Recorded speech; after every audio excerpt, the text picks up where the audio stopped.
Well, a dog left for dead at the Kentucky Humane Society in 2021, now living his best life. The winner of several national awards and a champion for animal rights in the state. I want to welcome in Ethan Almighty here today, and we also have his dog dad, owner Jeff Calloway. Thanks for coming. Thanks for having us. He is so much bigger than I thought he was, like in person.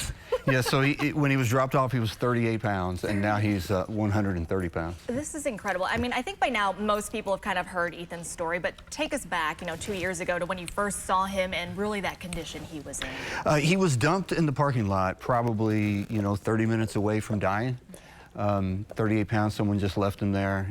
He was covered in feces and urine, and thankfully someone saw him and called in, and our staff rushed out and brought him in for immediate care.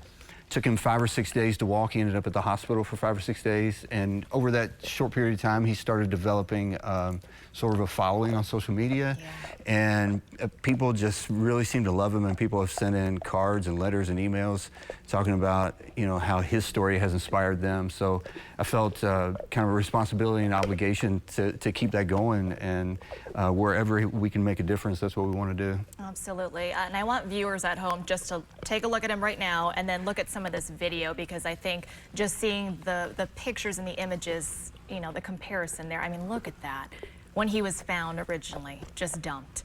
For you personally, what was that deciding factor to adopt Ethan, Jeff? When I first saw him, and that view right there is probably the first time that I saw him when I walked in, there was something about him, just seeing him, I knew he was my dog. Yeah. And I walked out of that room and I thought, I don't know if that dog was going to live through the weekend or he was going to live for many years, but he was going to know that somebody loved him before he passed away. And it just so happens he's got tens of thousands of people that love him now and follow his story.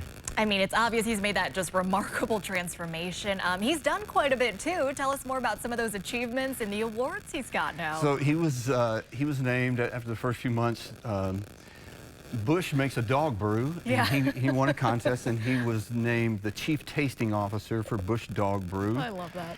And then last year he was in the American Humane Hero Dog Awards. Yeah. And he won his shelter category, which took us to Florida for the gala that's on national television. Yeah. And they bring all 7 dogs that win each category there, and then they announce an overall winner. And that night, Ethan won the overall Hero Dog of the Year. Oh, that is so incredible. And we came back to Kentucky, and then that January, we met the governor at the Capitol, and he named January Ethan Almighty Shelter Animal Awareness Month. This is just so remarkable. I know you and Ethan both have really been at the state capitol a lot, championing for, animal rights in the state. The fight obviously far from over. Let's talk about, what you hope to achieve maybe in the future on that front. What we hope to do is to prevent things that happened to Ethan from happening to other dogs. He was abandoned, he was abused, he was starved. And, right now there aren't laws that would really punish those folks that do that.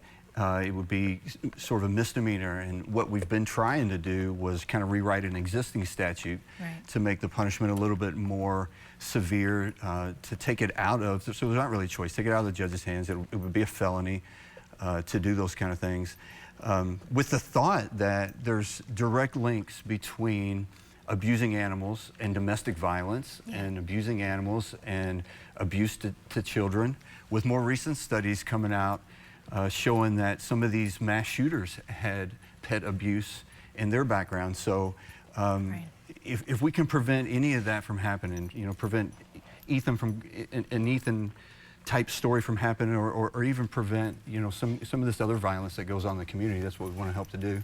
So we've visited the Capitol during the general sessions, and we just go up in the gallery at the House and the Senate and watch the proceedings, and get on his social media and advocate for people to let their voice be heard. I love what you guys are doing. I mean, you're out in the forefront, not only just kind of sharing his story, but now working to achieve legislation for other dogs to prevent this from happening. People obviously adore him nowadays, so many followers. Did you ever imagine when you first adopted him, he'd have this sort of impact on people? No, it's been, I felt an obligation to those folks to continue for them to see his story and his journey, but to get some of the inspirational messages and letters and emails from people, describing to me how his story, his will to live and his fight inspired them in their lives was very overwhelming to me and inspirational to me. So. And all the people, what's so interesting about Ethan is everyone seems to have their own personal connection with him. Sure, yeah. And so it's really incredible. I love taking him places. I love the smiles he puts on people's faces, and it's been a joy for me too. You've kind of been thrust into the spotlight too with all of this. How's that been for you personally? That's probably the most unusual part of the whole thing.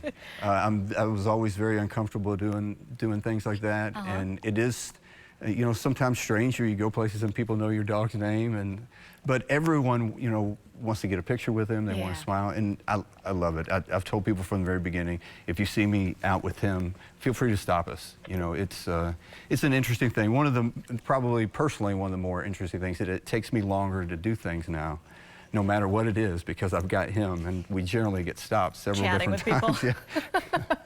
I love that. Well, if folks want to follow his journey and everything that you guys are doing, what's the best way to do that? I post every day on his Facebook and every few days on his Instagram, and it's Ethan Almighty on both of them. Perfect. Website there as well, ethanalmighty.com. Well, Jeff, we want to thank you so much for coming in and bringing Ethan. Got to ask real quick, how much does he eat a day? Well, it's really not a whole lot. A cup and a half in the morning and the evenings, because he gets treats during the day, so I pay attention to what he's getting all day long. It's the cookies. Well, you've been very good, Ethan. Thank you both so much for coming. Thank you Appreciate for having it. us. Appreciate it. Stick around. We've got to look at your headlines right after this. Good boy.